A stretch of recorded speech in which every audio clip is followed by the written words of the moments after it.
ఓం నమో వెంకటేశాయ.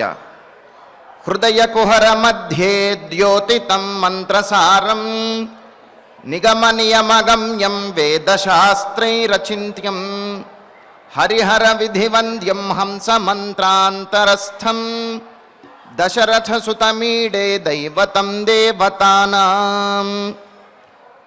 పరమహంసలైనటువంటి మహర్షుల యొక్క తపస్సునకు ఫలితాన్ని చేకూర్చువాడు, వేదశాస్త్రములు ప్రతిపాదించినటువంటి నిత్యమైనటువంటి మోక్షాన్ని ప్రసాదించువాడు దశరథ నందనుడు అయినటువంటి శ్రీరామచంద్రునకు నమస్కరిస్తూ, తదభిన్న స్వరూపుడైనటువంటి ఆ శ్రీనివాసుని యొక్క దయా విశేషం చేత సమస్త మానవాళికి ధర్మ తత్పరతను సకల కార్యసిద్ధిని చేకూర్చాలన్నటువంటి సంకల్పంతో తిరుమల తిరుపతి దేవస్థానం వారు నిర్వహిస్తున్నటువంటి శ్రీమద్ రామాయణం అయోధ్యాకాండ ప్రవచన పారాయణ కార్యక్రమంలో నేటికి మనం 220 రోజులోకి ప్రవేశించాం. ఈ కార్యక్రమాన్ని ముందుగా శ్రీ గురు ధ్యానపూర్వకంగా సంకల్పవాక్యాలను అందరము కలిసి పలుకుతూ ప్రారంభించుకుందాం. శ్రీ గురు ధ్యానం. గురుర్బ్రహ్మా గురుర్విష్ణుః గురుర్దేవో మహేశ్వరః గురుః సాక్షాత్ పరం బ్రహ్మ తస్మై శ్రీ గురవే నమః. శ్రీనివాస ధ్యానం. శ్రీ వెంకటాద్రి నిలయః కమలాకాముకః పుమాన్ అభంగుర విభూతిర్నః తరంగయతు మంగళం. అథ సంకల్పః.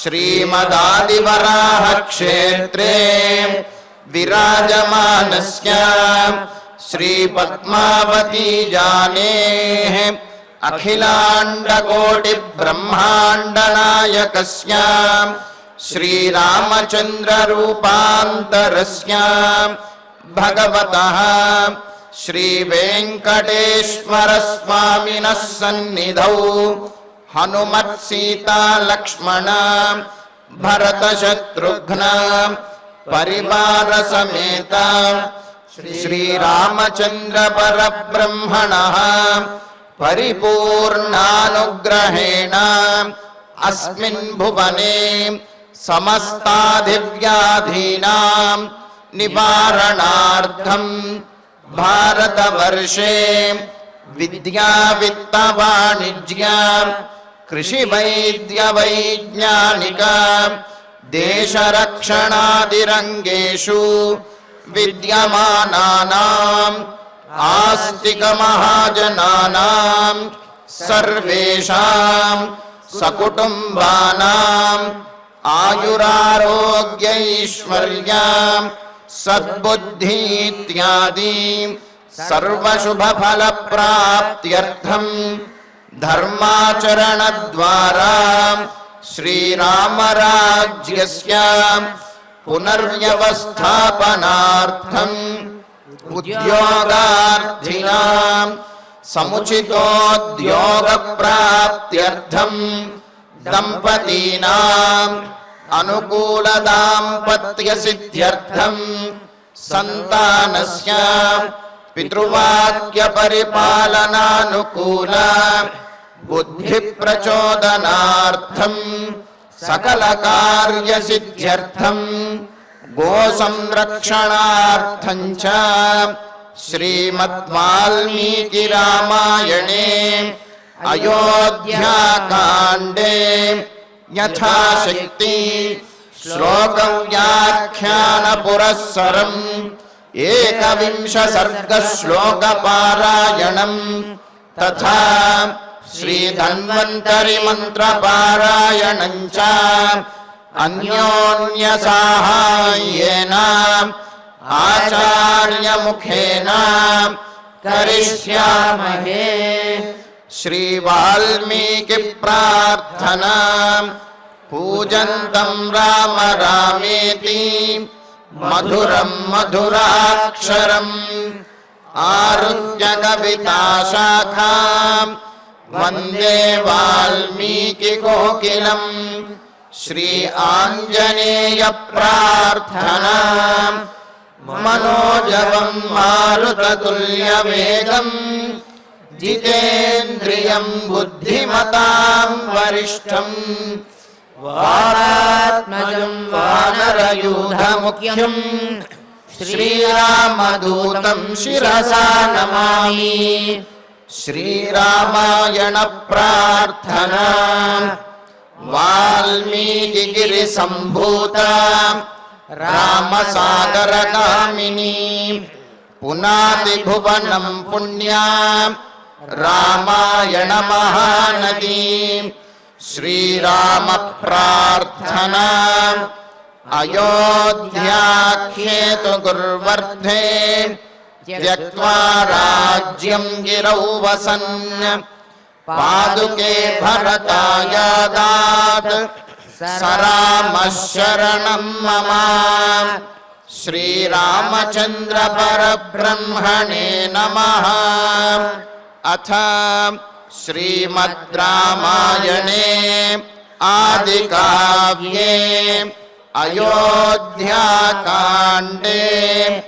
एकविंशः सर्गः। श्रीमन्नारायण चरणौ शरणं प्रपद्ये। श्रीमते नारायणाय नमः। श्रीरामाय नमः। गुरुश्च राजा च पिता च वृद्धः क्रोधात् प्रहर्षाद्यदि वापि कामात् यद्यादिशेत् कार्यमवेक्ष्य धर्मं कस्तं न कुर्यात् అనుశంసవృత్తిః. రామచంద్రమూర్తి తాను తండ్రి మాట వింటాను, ఆ మాట కోసం వనవాసానికి వెళతాను అని తెలియజేసి, మరి ఇన్ని లక్షణములు కలిగినటువంటి రాజు, గురువు, తండ్రి, వృద్ధుడు, మరి ఇన్ని లక్షణములు కలిగినటువంటి దశరథ మహారాజు యొక్క మాట ఎవరైనా విని తీరుతారు, వినటమే ధర్మము. ఆ మాట అది ఆనందంతో చెప్పని, క్రోధంతో చెప్పని, కామంతో చెప్పని, ఎలా చెప్పినప్పటికీ కూడా తండ్రి మాటను పాటించటమే ధర్మము అని చెప్పి అన్నారు. మరి దానికి మనం ఉదాహరణగా నచికేతోపాఖ్యానం కూడా చెప్పుకున్నాం కదా. మరి నచికేతుడు తండ్రి కోపంతో అన్నటువంటి ఒక్క మాటను పట్టుకుని యమలోకానికి వెళ్ళిపోయాడు. అయితే మరి ఆ కోపంతో అన్నటువంటి మాటతోటి నచికేతుడు ఏమైనా నష్టపోయాడా? లేదు కదా. తాను ఉద్ధరించబడ్డాడు, తనతో పాటు తన తండ్రిని కూడా, ఆయన యొక్క యాగం కూడా పరిపూర్ణమయ్యేట్టుగా తండ్రిని కూడా ఉద్ధరించాడు. అంటే ఏమిటి? తండ్రిని ఉద్ధరిస్తూనే తనను తాను కూడా ఉద్ధరించుకున్నాడు. బ్రహ్మజ్ఞానాన్ని, ఆత్మతత్వ వివేకాన్ని కూడా పొందాడనమాట. అంటే తండ్రి మాటను, అంటే కోపంలో అన్నటువంటి తండ్రి మాట విన్నప్పటికీ కూడా అది ఉత్తమమైనటువంటి స్థితినే ఇస్తుంది. దానివల్ల ప్రయోజనమే తప్ప నష్టం అనేది ఉండదు. పైగా ఆ విధంగా తండ్రి మాట విన్నటువంటి వాళ్ళు ఎంతోమంది ఉన్నారు అని చెప్పి రామచంద్రమూర్తి తెలియజేస్తూ, క్రోధాద్వా ప్రహర్షాద్వా యదివా కామాద్వా అని చెప్పి అన్నారు. ఒకవేళ కామంతో ఏదైనా అన్నప్పటికీ కూడా, దశరథ మహారాజు కామంతో అన్నాడు అని చెప్పి అంటలేదు అని లక్ష్మణుడు అన్నాడు. కానీ దశరథ మహారాజు కామంతో కైకేయికి వరములను ఇవ్వలేదు. కానీ రామచంద్రమూర్తి అంటున్నాడు, ఒకవేళ కామంతో అయినా సరే తండ్రి కనుక ఏదైనా చెప్పినట్లయితే, తండ్రి అభీష్టం ఏదైతే ఉంటుందో దానిని నెరవేర్చడం, అది తీరే విధంగా చేయటం కుమారుడి యొక్క బాధ్యత అని అన్నారు. మరి దీనికి కూడా మనకు మహాభారతంలో భీష్మాచార్యుల వారే ఉదాహరణ. శంతన మహారాజు, ఆయన యొక్క మొదటి భార్య గంగాదేవి. మరి ఆ గంగాదేవి ఆమె పెట్టినటువంటి నియమాన్ని శంతన మహారాజు పాటించలేదు అని చెప్పి ఆమె విడిచి వెళ్ళిపోయింది. గంగాదేవికి శంతన మహారాజుకి పుట్టినటువంటి వాడే దేవవ్రతుడు అని చెప్పి, మరి ఆ దేవవ్రతుడిని చక్కగా విద్యాబుద్ధులన్నీ నేర్పించి శంతనుడికి అప్పచెప్పింది గంగాదేవి. తర్వాత తన దారిని తాను వెళ్ళిపోయింది. అయితే ఒకానొక సందర్భంలో శంతన మహారాజు నదీ తీరంలో విహరిస్తూ ఉంటే అక్కడ పడవ నడిపే ఒక అమ్మాయిని చూశాడు. ఆమె చాలా సౌందర్యవతిగా ఉన్నది. ఆమె పేరు అడిగితే నా పేరు మత్స్యగంధ అని చెప్పి అన్నది ఆమె. అంటే సరే అయితే నేను హస్తినాపట్టణానికి రాజుని, శంతన మహారాజుని, నిన్ను చూస్తుంటే చాలా అందంగా ఉన్నావు, నాకు ఇప్పుడు నా దగ్గర ఇప్పుడు భార్య కూడా లేదు, కావున నిన్ను భార్యగా స్వీకరిస్తాను అని అంటే ఇప్పుడు ఆమె చెబుతుంది, నాది నిర్ణయం కాదు, మా నాన్నగారు నిషాదరాజు గారు, మా నాన్నగారు వారి యొక్క నిర్ణయాన్ని బట్టే మన వివాహం అనేది ఉంటుంది, నాకు అభ్యంతరం లేదు, కానీ మా తండ్రి గారిని ప్రార్థించమని అడగమని చెబుతుంది. అప్పుడు శంతన మహారాజు ఆ మత్స్యగంధి యొక్క తండ్రి అయిన నిషాదరాజు దగ్గరికి వెళ్ళి, ఇలా మీ అమ్మాయిని వివాహం చేసుకుంటాను, నేను హస్తినాపట్నం యొక్క చక్రవర్తిని అని చెబితే ఆ నిషాదరాజు అంటాడు, అయితే మా అమ్మాయికి పుట్టేటటువంటి అంటే ఈ మత్స్యగంధ, ఆమెకే యోజన గంధ అని కూడా పేరు, ఆమెనే సత్యవతి అని కూడా అంటారు. తర్వాత ఆమె యొక్క పేర్లు ఆ విధంగా మారతాయన్నమాట పరాశరుని యొక్క ప్రభావంతో. అయితే ఆమెకు పుట్టేటటువంటి ఆ మత్స్యగంధకి పుట్టేటటువంటి కుమారుడికే రాజ్యాన్ని కట్టబెట్టాలి, వారిని రాజుని చేయాలి, అలా గనక మాటిచ్చినట్లయితే నేను వివాహం చేస్తాను అంటాడు ఆ నిషాదరాజు. అంటే మరి శంతన మహారాజుకి అప్పటికే యోగ్యుడైన సమర్థుడైనటువంటి సర్వలక్షణోపేతుడైనటువంటి సద్గుణోపేతుడైనటువంటి కుమారుడు దేవవ్రతుడు ఉన్నాడు. మరి అతడిని కాదని చెప్పి తరువాత వివాహమాడే ఈ సత్యవతి యొక్క లేదా మత్స్యగంధి యొక్క కుమారుడికి రాజ్యాన్ని ఇవ్వటం న్యాయం కాదు అనుకుని ఏమీ మాట్లాడలేక రాజ్యానికి వెళ్ళిపోయాడు. అయితే రాజ్యానికి వెళ్ళినప్పటికీ కూడా ఆ శంతన మహారాజుకి ఈ మత్స్యగంధి గుర్తొస్తూ ఉన్నది, ఆయనకు నిద్ర పట్టడం లేదు, ఆకలి వేయడం లేదు, ఏం చెయ్యాలో పాలు పోవటం లేదు. దానితో తండ్రి గారి యొక్క పరిస్థితిని చూచాడు దేవవ్రతుడు. చూచి ఆ మంత్రులను మిగతా వారిని పిలిచి దానికి కారణం అడిగి తెలుసుకుని ఆ దేవవ్రతుడే సాక్షాత్తుగా ఆ నిషాదరాజు వద్దకు, అంటే మత్స్యగంధి యొక్క తండ్రి వద్దకు వెళ్ళాడు.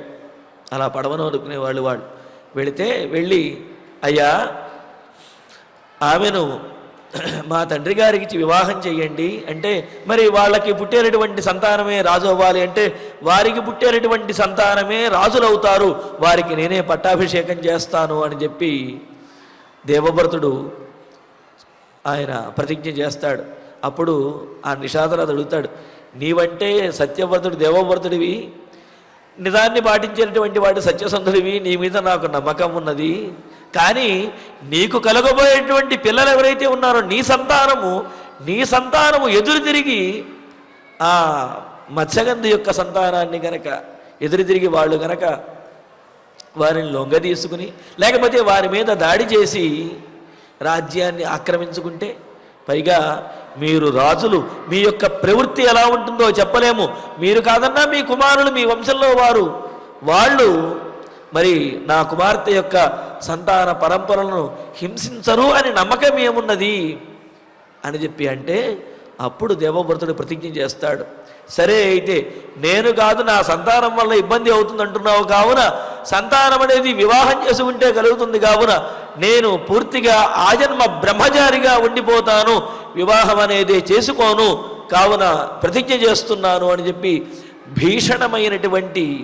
భయంకరమైనటువంటి ప్రతిజ్ఞ చేశాడు. అంటే ఏ యువకుడు కూడా చెయ్యనటువంటి ప్రతిజ్ఞ. అలా యుక్త వయసులో ఉండి సర్వసమర్థుడిగా ఉండి ఏదైనా సాధించగలిగినటువంటి వాడిగా ఉండి తండ్రి గారి యొక్క కోరికను తీర్చాలి అనే ఒకే ఒక్క కారణంతో తన జీవితాన్నే పణంగా పెట్టి, అంటే ఏమిటి, తన జీవితంతో పాటు తన వంశ పరంపరను, అంటే తన తర్వాత పుట్టినటువంటి సంతానానికి వారి సంతానం ఎవరూ లేకుండా అలా తన జీవితాన్నే పణంగా పెట్టి భీషణమైనటువంటి ప్రతిజ్ఞ చేశాడు. ఎందుకు? తండ్రికి ఆ మత్స్యగంధినిచ్చే వివాహం చేయటం కోసం. అలా భీషణమైనటువంటి ప్రతిజ్ఞ చేశాడు కావుననే దేవవ్రతుడికి ఆనాటి నుండి కూడా భీష్ముడు అనేటువంటి పేరు వచ్చిందనమాట. మరి దీనివల్ల ఏం తెలుస్తున్నది? శంతన మహారాజు ఆ మత్స్యగంధిని ఇష్టపడ్డాడు. ఒక రకంగా కామము అనే చెప్పాలి. ఎందుకు అంటే ఆమె అందంగా ఉన్నది, ఆమెను ఇష్టపడ్డాడు. అయినప్పటికీ కూడా ఆయన తన కుమారుడికి ద్రోహం చేయలేక అలా ఆయనలో ఆయన మదనపడుతూ ఉంటే తండ్రి యొక్క ఉద్దేశాన్ని గమనించినటువంటి ఆ దేవవ్రతుడు తన జీవితాన్ని అర్పించినట్లుగా తాను వివాహం ఆడను అని చెప్పి భీషణమైనటువంటి ప్రతిజ్ఞ చేసి ఆ మత్స్యగంధిని శంతన మహారాజుకి ఇచ్చి వివాహం చేస్తాడు. ఇక్కడ శంతన మహారాజు ఆజ్ఞాపించకపోయినప్పటికీ కూడా ఆయన యొక్క మనస్సులో ఉన్న కోరికను ఉద్దేశ్యాన్ని తెలుసుకున్నటువంటి వాడై కుమారుడైనటువంటి దేవవ్రతుడు ఆయనకు అనుకూలంగా ఆమెనిచ్చి వివాహం చేయడం కోసం తన జీవితాన్నే పణంగా పెట్టాడు.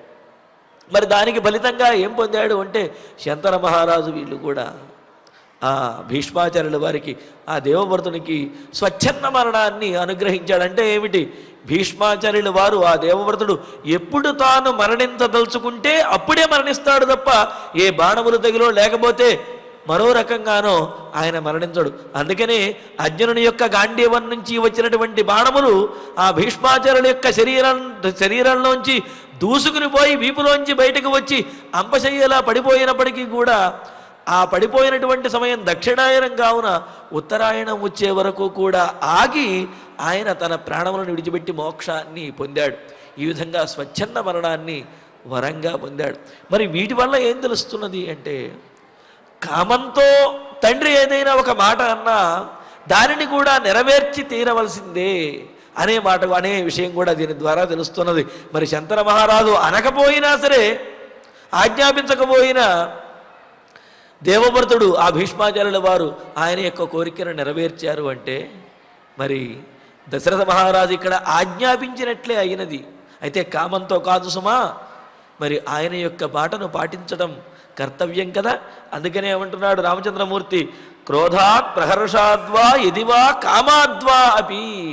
ఒకవేళ లక్ష్మణ నీవన్నట్లుగా దశరథ మహారాజు కామంతో ఒకవేళ చెప్పినప్పటికీ కూడా అది యద్వ్యాధిశేత్ దేనినైతే ఆజ్ఞాపిస్తారో ధర్మం అవేక్ష్య ధర్మాన్ని ఆలోచించి తం అనుశంస వృత్తి కహాన కుర్యాత్. క్రూరమైనటువంటి ప్రవృత్తి లేనటువంటి వాడు, ఎదురు తిరిగే స్వభావం లేనటువంటి వాడు, సాత్వికమైనటువంటి బుద్ధి కలిగిన వాడు ఎవడైనా సరే తండ్రి మాటను పాటించి తీరవలసినదే. ఎవడు పాటించకుండా ఉంటాడయ్యా, అందరూ పాటించి తీరవలసినదే అనే విషయాన్ని రామచంద్రమూర్తి చాలా నిక్కచ్చిగాను స్పష్టంగాను అలాగే కౌసల్యాదేవికి అలాగే లక్ష్మణస్వామికి కూడా తెలియజేసి ఇంకా అంటున్నాడు, సవై నశక్నోమి పితుః ప్రతిజ్ఞాం ఇమామకర్తుం సకలాం యథావత్ సఖ్యావయోస్తాత గురుర్నియోగే దేవాశ్చ భర్త సగతి సధర్మ. మరలా ఇంకో ప్రశ్నకు సమాధానం చెబుతున్నాడు. కౌసల్యాదేవి అన్నది కదా, పోనీలే నాయనా నీకు రాజ్యం లేకపోతే పోయింది, రాజ్యాన్ని భరతుడికే ఇచ్చేస్తే ఇచ్చేద్దాము, నీవు మాత్రము ఈ అయోధ్యానగరంలోనే నా వద్దే ఉండు. అటువంటప్పుడు దశరథ మహారాజు యొక్క మాట నిలిపినట్టు అవుతుంది, నాకు అనుకూలంగా నా మాట విన్నట్టు అవుతుంది. కావున రాజ్యం పోతే పోయింది, అది భరతుడే తీసుకొని నువ్వు మాత్రము అయోధ్యానగరంలోనే ఉండు అనే మాట చెప్పింది కదా.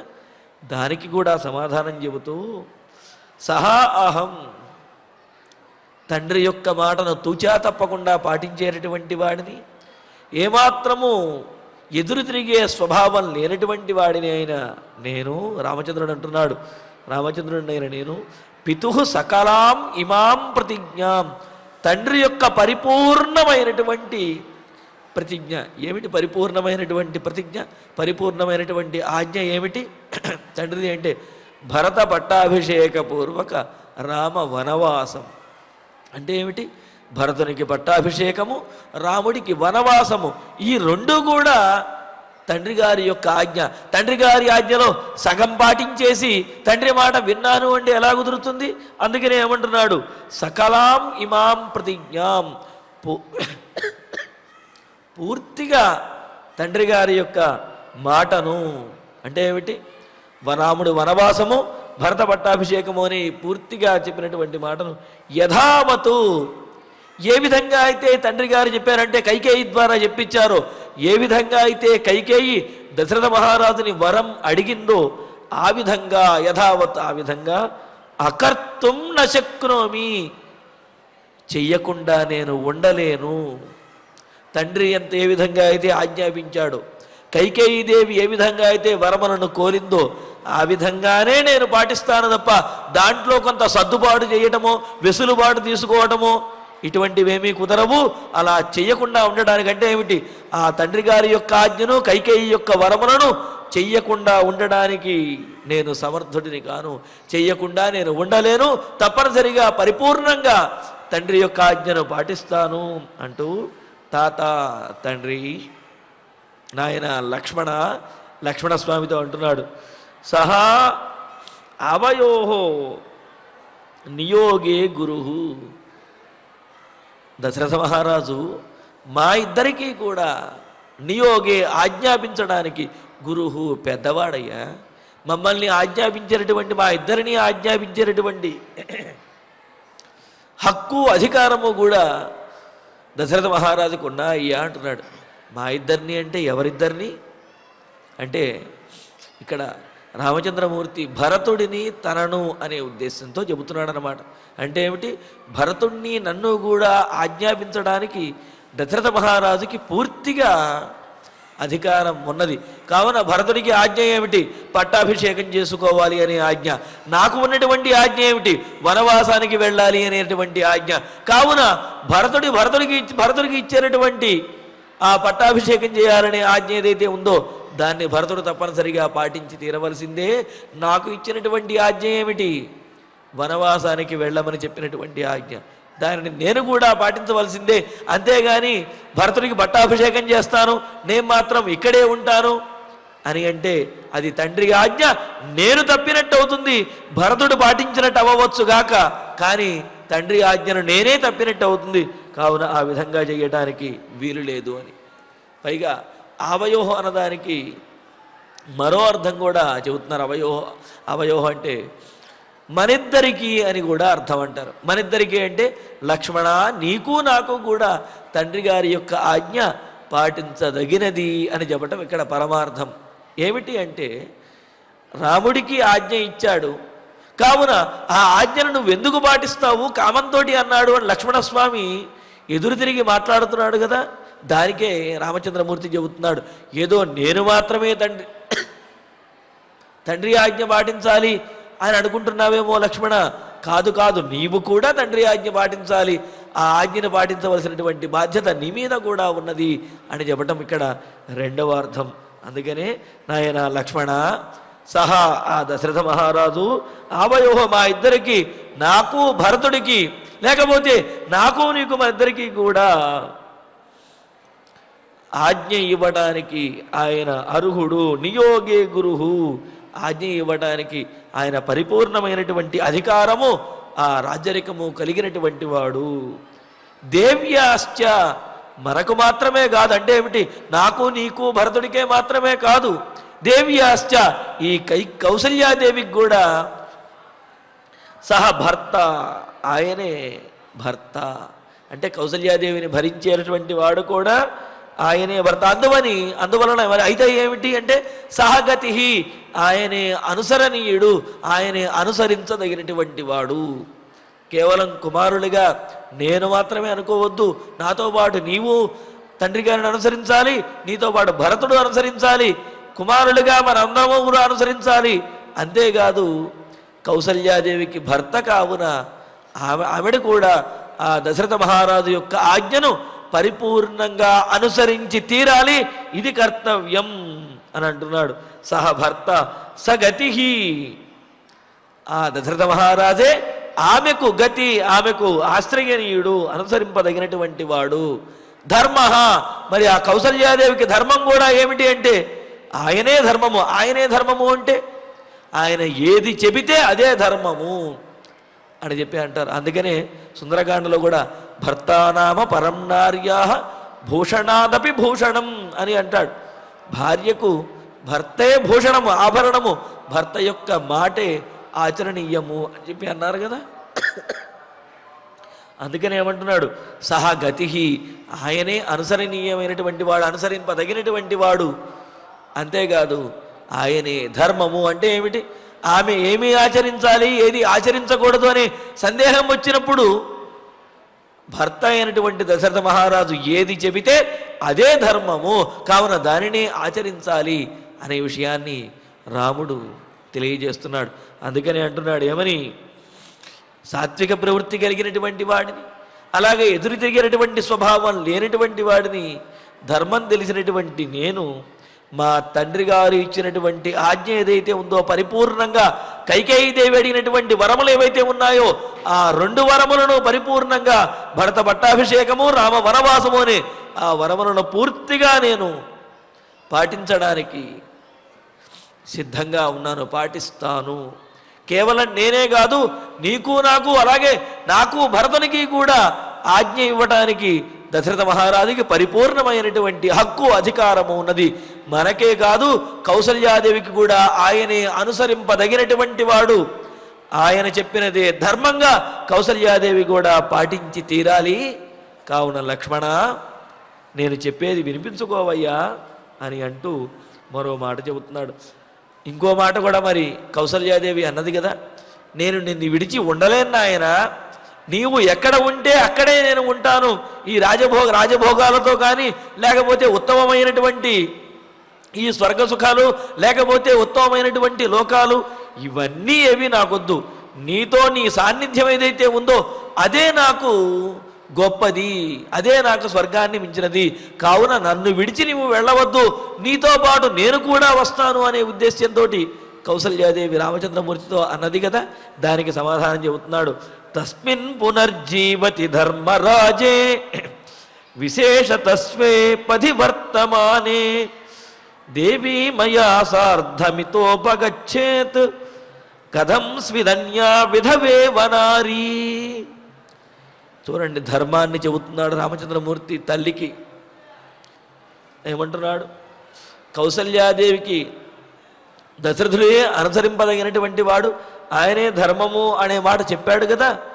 ఆ మాట చెప్పి కౌసల్యాదేవి తనతో పాటు వస్తాను అన్నదానికి కూడా సమాధానం చెబుతూ ధర్మరాజే, ధర్మానికి ప్రభువు అయినటువంటి వాడు, ధర్మమును ప్రవర్తింపజేసేటటువంటి వాడు, అనుసరించేవాడైనటువంటి, విశేషత ఇక్ష్వాకు వంశంలో అంతకు ముందు ఉన్నటువంటి రాజుల కంటే కూడా విశేషమైనటువంటి పరాక్రమము, విశేషమైనటువంటి గుణములు కలిగినవాడు దశరథ మహారాజు గురించి చెబుతున్నాడు. అటువంటి వాడు ఇంకా స్వేపథి వర్తమానే, తన మార్గమును తాను నమ్మినటువంటి మార్గమును తన ధర్మ మార్గమును వర్తమానే అనుసరిస్తున్నటువంటి వాడు, మర్యాదను అతిక్రమించినటువంటి వాడు, తనకు ఏమాత్రము ఇష్టం లేకపోయినప్పటికీ కూడా ధర్మాన్ని పాటించాలి అని చెప్పి ఇచ్చినటువంటి మాటకు కట్టుబడి ఉన్నటువంటి వాడైన తస్మిన్ ఆ దశరథ మహారాజు, కౌసల్యాదేవికి భర్త అయినటువంటి మన తండ్రి దశరథ మహారాజు ఉండగా, బ్రతికి ఉండగా, పునర్జీవతి ఇంకా బతికి ఉండగానే దేవి మయాసార్థం, కౌసల్యాదేవి మయాసార్థం నాతో పాటుగా అడవికి, అంటే ఏమిటి, దశరథ మహారాజు యొక్క సహధర్మచారిణి అయినటువంటి కౌసల్యాదేవి నాతో పాటుగా అడవికి వచ్చేస్తానంటున్నది. అది చెబుతున్నాడు. మయాసార్థం విధవా అన్యా నారీ ఇవ, భర్త లేనటువంటి ఒక సామాన్యమైనటువంటి స్త్రీలాగా, ఏ దిక్కు లేనటువంటి భర్త లేనటువంటి స్త్రీలాగా తల్లి కౌసల్యాదేవి నాతో పాటు వచ్చేస్తాను అని చెప్పి అంటున్నది కదా. అది ఏమాత్రము కూడా ఆమోదయోగ్యం కాదు. మరి తల్లి కుమారుడిని అనుసరించి ఎప్పుడు వెళ్ళాలి అంటే ఆ భర్త గతించినప్పుడే వెళ్ళాలి తప్ప భర్త బతికి ఉండగా భర్తని వదిలేసి కొడుకుల దగ్గరకో లేకపోతే కూతుళ్ళ దగ్గరకో వెళ్ళిపోవటం అనేది అది సరైనటువంటి పద్ధతి కాదు, అది అమంగళకరమైనటువంటిది అనే విషయం దీనికి తెలియజేస్తున్నాడు. రాముడే అంటున్నాడు, మన తండ్రి గారు ధర్మ మార్గాన్ని అనుసరించినటువంటి వాడు, ఇక్ష్వాకు వంశంలో గొప్ప పేరు కలిగినటువంటి వాడు, తాను నమ్మినటువంటి మార్గాన్ని అనుసరించేవాడు, ఇచ్చినటువంటి మాట కోసం కష్టమైనా సరే దాన్నే నిలుపుకోవాలి అనుకుని ప్రయత్నించేటటువంటి గొప్పవాడైన దశరథ మహారాజు, తండ్రి గారు కౌసల్యాదేవికి భర్త అయినటువంటి ఆ దశరథ మహారాజు జీవించి ఉండగా కౌసల్యాదేవి కుమారుడైనటువంటి నాతో పాటు వచ్చేయటం ఎలా ఉంటుంది అంటే, విధవ భర్త లేనటువంటి సామాన్యమైనటువంటి ఒక స్త్రీ తన కుమారుల వద్దకు వెళ్ళినట్లుగా, విధవా అన్యా నారీ ఇవ, సామాన్యమైనటువంటి స్త్రీలాగా కథన్స్విత్ ఇత అపగచ్చేతు, ఎలా నాతో రాగలుగుతుంది, ఎలా నాతో వస్తుంది, ఇది ఎలాగ ధర్మం అవుతుంది, కావున ఇది ధర్మము కాదు, కౌసల్యాదేవి నాతో రావటం అనేది ఏమాత్రమో ధర్మము కాదు, అది అమంగళకరము.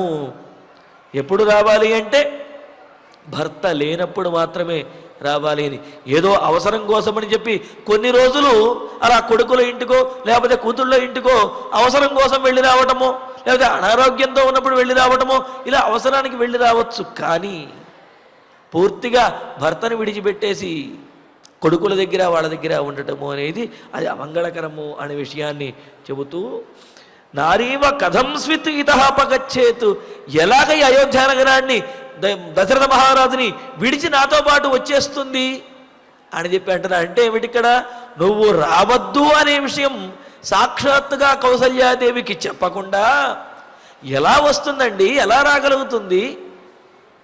భర్త అయినటువంటి దశరథ మహారాజు బ్రతికి ఉండగా ఆయన భార్య అయినటువంటి కౌసల్యాదేవి నాతో పాటు రావటం అది అమంగళకరము, అదేవిధంగా అధర్మము అవుతుంది అని అన్నారు. అందుకనే అన్నారు, పితా రక్షతి కౌమారే భర్త రక్షతి యవ్వనే పుత్రశ్చ స్థావిరే భావే అని చెప్పి అంటూ, మరి చిన్న వయసులో ఉన్నప్పుడు తండ్రి ఆ స్త్రీని కాపాడుతూ ఉంటాడు. అలాగే వివాహమైన తర్వాత భర్త ఆ స్త్రీని కాపాడుతూ ఉంటాడు. మరి ఆ భర్తను ఎడబాసిన తరువాత అప్పుడు పిల్లలు, కుమారులు, సంతానం ఎవరైతే ఉన్నారో వారు స్త్రీకి రక్షణగా ఉంటారు అని చెప్పారు. ఈ విధంగా దీన్ని బట్టి చూస్తూ ఉంటే మరి భర్త ఉండగా, భర్త సమర్థుడిగా ఉండగా ఆయనను విడిచిపెట్టి వెళ్ళడం అనేది మాత్రము ధర్మసమ్మతం కాదు అనే విషయాన్ని ఇక్కడ రామచంద్రమూర్తి మనందరికీ కూడా తెలియజేస్తున్నాడు. మరి కౌసల్యాదేవికి కూడా ధర్మాన్ని చెబుతున్నాడు. నువ్వు రావద్దమ్మా నాతోటి అని చెప్పి తిరస్కరించకుండా రావటం అనేది అధర్మము. అంటే ఏమిటి, దశరథ మహారాజు జీవించి ఉండగా ఆయనను విడిచిపెట్టి, అయోధ్యానగరాన్ని విడిచిపెట్టి నాతో పాటు అడవులకి నీవు కూడా రావటం ఇది అధర్మమే అవుతుంది, అమంగళకరం అవుతుంది.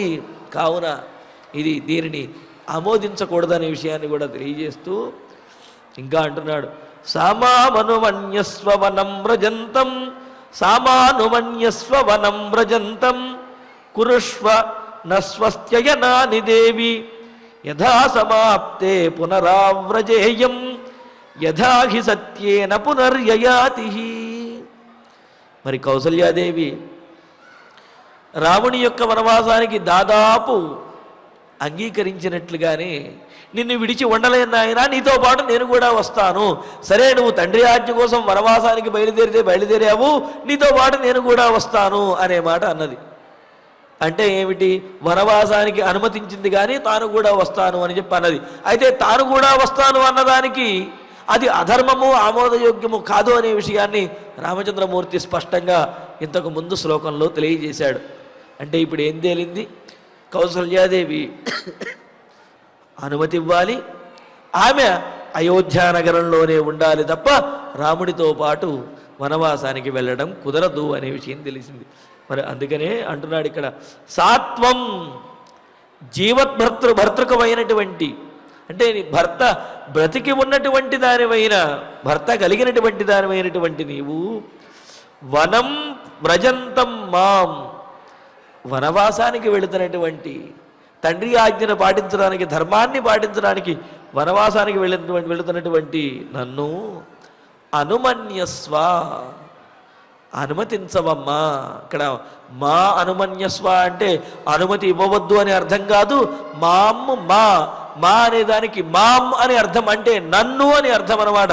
అక్కడ రామచంద్రమూర్తి అంటున్నాడు, నన్ను అనుమతించవమ్మా అని అంటున్నాడు. అందుకనే మా నన్ను అనుమన్యస్వ అనుమతించుము అని చెప్పి అన్నాడు.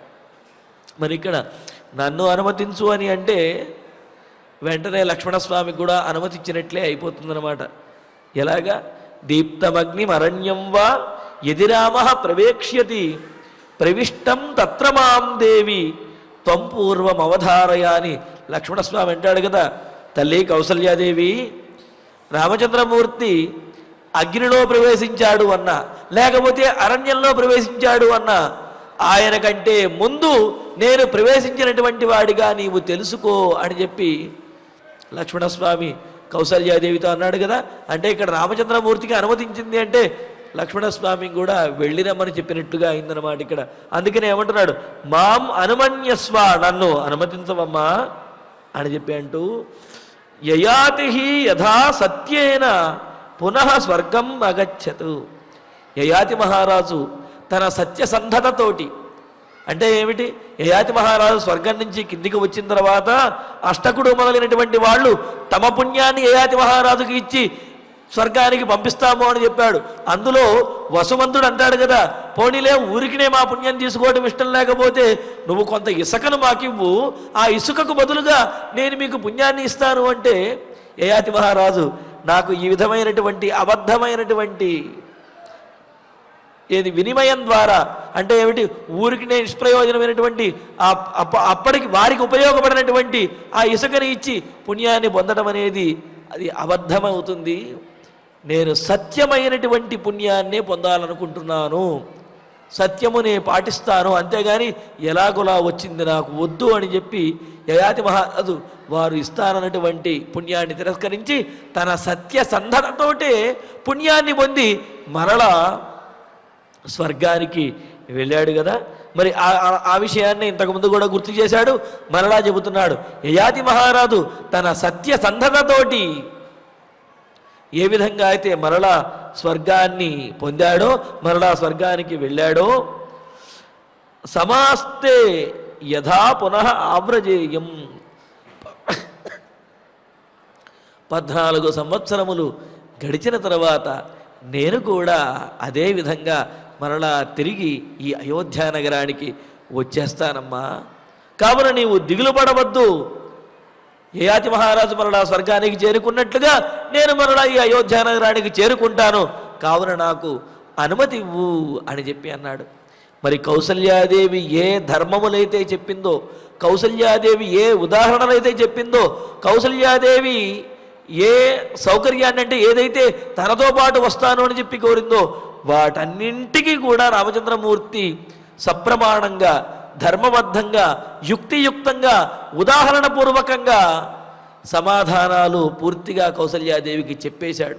ఇక కౌసల్యాదేవి మాట్లాడగలిగినదేమీ లేదు. పైగా ఇంతకుముందే అరణ్యానికి వెళ్ళడానికి అనుమతిస్తున్నాను అన్నట్లుగా చెప్పి నేను కూడా వస్తాను అని అన్నది నువ్వు రావడానికి కుదరదు, ఎందుకంటే నీవు జీవద్భర్తృకవు అనే విషయం చెప్పేశాడు. కావున ఆమె రావడానికి లేదు, కానీ అనుమతి ఇవ్వవలసిందే. అందుకని ఏమంటున్నాడు?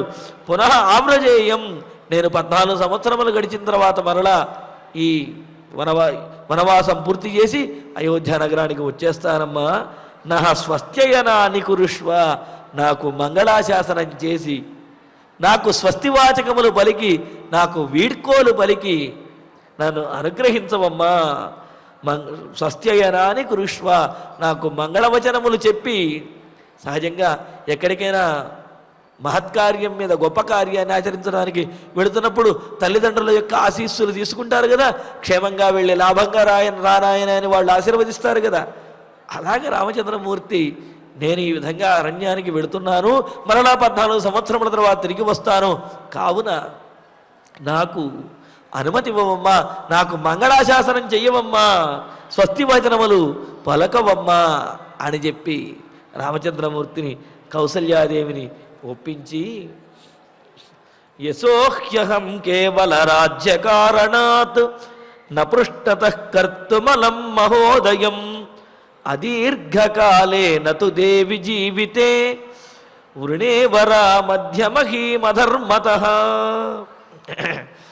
మరి ఇంకో మాట కూడా చివరిగా రామచంద్రమూర్తి కౌసల్యతో చెబుతున్నాడనమాట. ఆయన రాజ్యాన్ని పొందరా, రాజ్యంలో ఉండరా అంటే నువ్వు అడవికి వెళ్ళిపోతాను అంటున్నావు. నువ్వు అడవికి అంత అంత ఆనందంగా ఉంది అడవికి వెళ్ళడానికి. రాజ్యాన్ని పాలించడం కూడా పుణ్యప్రదమైనటువంటిదే కదా. నిన్ను కోరుకునే వాళ్ళని నీవు చేజెక్కించుకోవడం అనేది తప్పేమున్నది, ఈ రాజ్యంలో అందరూ నిన్ను కోరుకుంటున్నారు కదా అంటే అప్పుడు చెబుతాడు, అమ్మా రాజ్యము కోసము ఇప్పటి వరకు నేను పొందినటువంటి కీర్తి ఏదైతే ఉందో, ఇప్పటి వరకు మన వంశంలో వారందరూ సాధించినటువంటి ధర్మపరులే సాధించినటువంటి కీర్తి ఏదైతే ఉందో ఆ కీర్తినంతటినీ కూడా రాజ్యము కోసమని నేను విడిచిపెట్టలేను అని అంటూ యశః అని మొదలుపెట్టి చెబుతున్నాడు. దేవి అమ్మా కౌసల్యాదేవి కేవల రాజ్యకారణాత్, కేవలం రాజ్యం కోసమని చెప్పి అంటే ఏమిటి, ధర్మాన్ని విడిచిపెట్టి రాజ్యాన్ని కనుక పట్టుకున్నట్లయితే మహోదయం యశః, రాజ్యము కంటే కూడా గొప్పదైనటువంటి కీర్తి, గొప్ప ఫలమైనటువంటి కీర్తి ఏదైతే ఉందో దానిని పృష్ఠతః కర్తుం, ఉపేక్షించడానికి, దానిని తగ్గించేయటానికి, అపకీర్తిని పొందడానికి నాలం నేను ఆ విధంగా చెయ్యలేను. అంటే ఏమిటి, రాజ్యము కోసము అని చెప్పి మన వంశ కీర్తిని నాశనం చెయ్యలేను నేను. అందుకని అదీర్ఘకాలే జీవితే, చాలా అల్పమైనటువంటి ఈ జీవితంలో రాముడే అంటున్నాడు చూడండి, 1000 సంవత్సరములు ఆయుర్దాయం కలిగినటువంటి రాముడు కూడా ఏమంటున్నాడు, అల్పమైనటువంటి చాలా కాలం లేనటువంటి ఈ జీవితంలో అవరాం మహీం, అల్పమైనటువంటి ఈ రాజ్యము కోసము అధర్మత, ధర్మ విరుద్ధంగా అద్య నవృణే, ఈ రాజ్యాన్ని నేను ఇప్పుడు కోరుకోవడం లేదు. తల్లి కేవలము రాజ్యము కోసము మన వంశ పరంపరగా వస్తున్నటువంటి కీర్తిని, రాముడు గొప్ప ధర్మాత్ముడు అనే కీర్తి ఏదైతే ఉందో ఆ కీర్తిని నేను నశింపచెయ్యలేను, నాశనం చెయ్యలేను. ఎందుకు అంటే కీర్తి అనేది శాశ్వతమైనటువంటిది, ఈ శరీరం అనేది అశాశ్వతమైనటువంటిది. కావున అదీర్ఘకాలే జీవితే, అశాశ్వతమైనటువంటిది, అల్పమైనటువంటి ఈ జీవితం కోసమని అవరాం మహీం, అల్పమైనటువంటి ఈ రాజ్యమును అధర్మత, ధర్మం తప్పి అధర్మంగా అద్య నవృణే, నేను ఆ రాజ్యాన్ని నేను కోరుకోలేను, ఆ రాజ్యాన్ని నేను తీసుకోలేను. నిజమైన ధర్మం ఏది, తండ్రి మాటను పాటించి రాజ్యాన్ని విడిచిపెట్టి వనవాసానికి వెళ్ళడమే ధర్మము అని చెప్పి కౌసల్యాదేవికి చివరిగా తన మాటను అంటే ఏమిటి సారాంశాన్ని తెలియజేశాడు. తెలియజేసి ప్రసాదయన్నర వృషభస్సమాతరం పరాక్రమాజ్జిగమిషురేవ దండకాన్ అధానుజం భృశమనుశాస్య దర్శనం చకారతాం హృది జననీం ప్రదక్షిణం. నరవృషభ, మనుజశ్రేష్ఠుడైనటువంటి సహా ఆ రామచంద్రమూర్తి పరాక్రమాత్ అంటే ఏమిటి, పరాక్రమం వల్ల, పరాక్రమం అంటే నిశితంగా తనకు వచ్చినటువంటి ఆజ్ఞ వలన, ప్రేరణ వలన. ఏమిటి రామచంద్రమూర్తికి వచ్చినటువంటి ఆజ్ఞ ప్రేరణ అంటే రామ తస్మాదిత ఇతః శీఘ్రం వనంగంతుం త్వమర్హసి అని చెప్పి కైకేయీదేవంది, రామచంద్ర నీవు ఇక్కడి నుంచే త్వరగా వనానికి వెళ్ళాలి అని కైకేయీదేవి దశరథ మహారాజు యొక్క సమక్షంలో ఆజ్ఞ ఇచ్చింది కదా. మరి ఆ ఆజ్ఞ వలన, ఆ ఆజ్ఞ అనే ప్రేరణ వలన దండకాన్ జిగమిషు ఏవ, దండకారణ్యానికి వెళ్ళాలి అనే నిశ్చయం కలిగినటువంటి వాడై, వెళ్ళాలి అనే కోరికతో ఉన్నటువంటి వాడై మాతరం ప్రసాదయన్, ఆ తల్లిని ఓదార్చుతూ, తల్లిని ఊరడిస్తూ, ఆమెను ఒప్పించి ఆ తరువాత తల్లిని శాంతపరిచిన తర్వాత అనుజం దర్శనం భృశం అనుశాస్య, తమ్ముడైనటువంటి లక్ష్మణస్వామికి దర్శనం, తన ఉద్దేశ్యాన్ని, తన నిర్ణయాన్ని, తన ప్రతిజ్ఞను భృశం అనుశాస్య, స్పష్టంగా సూటిగా ఇదే జరుగుతుంది అనే విషయాన్ని తెలియజేసి హృదితాం జననీం ప్రదక్షిణం చకార, మనస్సులో ఆ తల్లికి ప్రదక్షిణం చేసి బయలుదేరటానికి, వనవాసానికి బయలుదేరటానికి సిద్ధమవుతూ ఉన్నాడు రామచంద్రమూర్తి. ప్రసాదయన్నర వృషభ సమాతరం పరాక్రమాజ్జిగమిషురే వదండకాన్ అధానుజం భృశమనుషాస్య దర్శనం చకారతాం హృది జననీం ప్రదక్షిణం.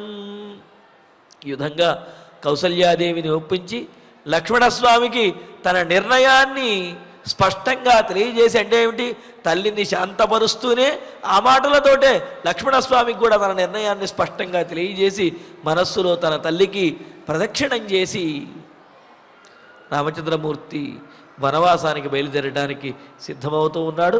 మరి దీంతో ఈ సర్గ పూర్తవుతూ ఉన్నది. తర్వాత సర్గలో ఉన్నటువంటి విశేషాలని తర్వాతి ప్రవచనంలో తెలుసుకుందాము. ఇక ఇప్పుడు ఆచార్యుల వారి ద్వారా శ్లోకాలను పారాయణ చేసుకుందాము. గురుశ్చ రాజా చ గురుశ్చ రాజా చ పితా చ వృద్ధః పితా చ వృద్ధః క్రోధాత్ ప్రహర్షాత్ క్రోధాత్ ప్రహర్షాత్ యది వాపి కామాత్ యది వాపి కామాత్ యద్వ్యాదిశేత్ యద్వ్యాదిశేత్ కార్యమవేక్ష్య ధర్మం కార్యమవేక్ష్య ధర్మం కస్తన్న కుర్యాత్ కస్తన్న కుర్యాత్ అనృశంస వృత్తిః అనృశంస వృత్తిః స వై న శక్నోమి శక్నోమి పితుః ప్రతిజ్ఞాం పితుః ప్రతిజ్ఞాం ఇమామకర్తుం ఇమామకర్తుం సకలాం యథావత్ సకలాం యథావత్ సఖ్యావయోః సఖ్యావయోః తాత గురుర్నియోగే తాత గురుర్నియోగే దేవ్యాశ్చ భర్తా దేవ్యాశ్చ భర్తా సగతి సధర్మః సగతిః సధర్మః తస్మిన్ పునర్జీవతి తస్మిన్ పునర్జీవతి ధర్మరాజే ధర్మరాజే విశేషతస్వే విశేషతస్వే పథి వర్తమానే అధివర్తమానే దేవీ మయా సార్థమితోపగచ్ఛేత్ సార్థమితోపగచ్ఛేత్ కథం స్విదన్యాం కథం స్విదన్యా విధవేవ నారీ విధవేవ నారీ సామానుమన్యస్వ సామానుమన్యస్వ వనం వ్రజంతం వనం వ్రజంతం కురుష్వనః కురుష్వనః స్వస్త్యయనాని దేవీ స్వస్త్యయనాని దేవీ యథా సమాప్తే యథా సమాప్తే పునరావ్రజేయం పునరావ్రజేయం యథా హి సత్యేన యథా హి సత్యేన పునర్యయాతి పునర్యయాతి యశోహ్యహం యశోహ్యహం కేవల రాజ్య కారణాత్ కేవల రాజ్య కారణాత్ న పృష్ఠతః పృష్ఠతః కర్తుమలం మహోదయం కర్తుమహం మహోదయం అదీర్ఘకాలే అదీర్ఘకాలే నతు దేవి జీవితే నతు దేవి జీవితే వృణే వరాం వృణేవనా అద్య మహీమధర్మతః మధ్యమహీమధర్మతః ప్రసాదయన్ ప్రసాదయన్ నరవృషభస్వమాతరం నరవృషభస్వమాతరం పరాక్రమాత్ పరాక్రమాత్ జిగమిషురే వదండకాన్ జిగమిషురే వదండకాన్ అథానుజం అథానుజం భృశమనుషాస్య దర్శనం వృషమనుషాస్య దర్శనం చకారతాం హృది చకారతాం హృది జననీం ప్రదక్షిణం జననీం ప్రదక్షిణం ప్రసాదయన్నర వృషభస్వమాతరం ప్రసాదయన్నరవృషభస్వమాతరం పరాక్రమాజ్జిగమిషురే వదండకాన్ పరాక్రమాజ్జిగమిషురే వదండకాన్ అథానుజం భృశమనుషాస్య దర్శనం దర్శనం అధానుజం భృశమనుశాస్య దర్శనం చకారతాం హృది జననీం ప్రదక్షిణం చకారతాం హృది జననీం ప్రదక్షిణం ఇత్యార్షే శ్రీమద్ రామాయణే ఆదికావ్యే అయోధ్యాకాండే ఏకవింశః సర్గః ఫలశ్రుతి నుండి మంగళాంతం వరకు అందరము కలిసి పఠిద్దాం. ఫలశ్రుతి ఆయుష్యమారోగ్యకరం యశస్యం సౌభ్రాతృకం బుద్ధికరం సుఖం చ శ్రోతవ్యమేతన్నియమేన సద్భిః ఆఖ్యానమోజస్కరమృద్ధికామైః శ్రీరామచంద్ర పరబ్రహ్మణే నమః.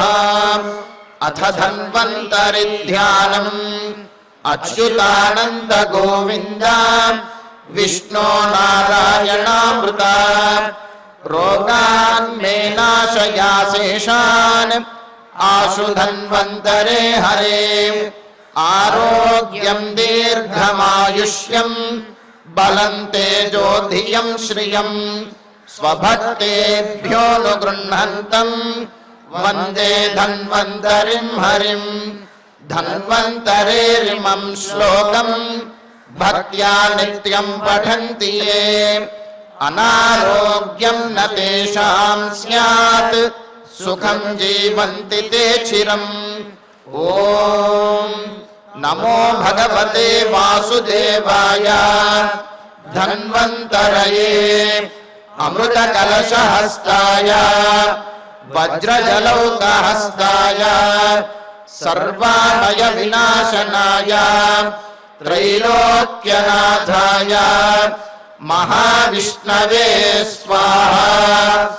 ఓం వాసుదేవాయ విద్మహే సుధాహస్తాయ ధీమహి తన్నో ధన్వంతరి ప్రచోదయాత్.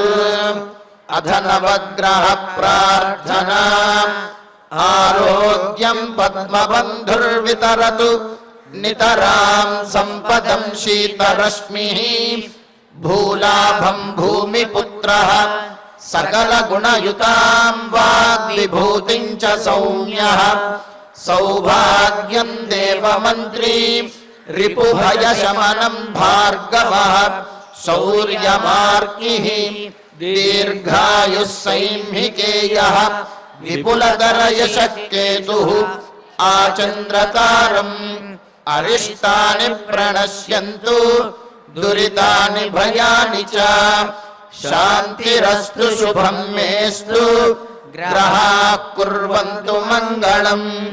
అథ క్షమా ప్రార్థనా యదక్షరపదభ్రష్టం మాత్రాహీనం చ యద్భవేత్ తత్సర్వం క్షమ్యతాం దేవా నారాయణ నమోస్తుతే.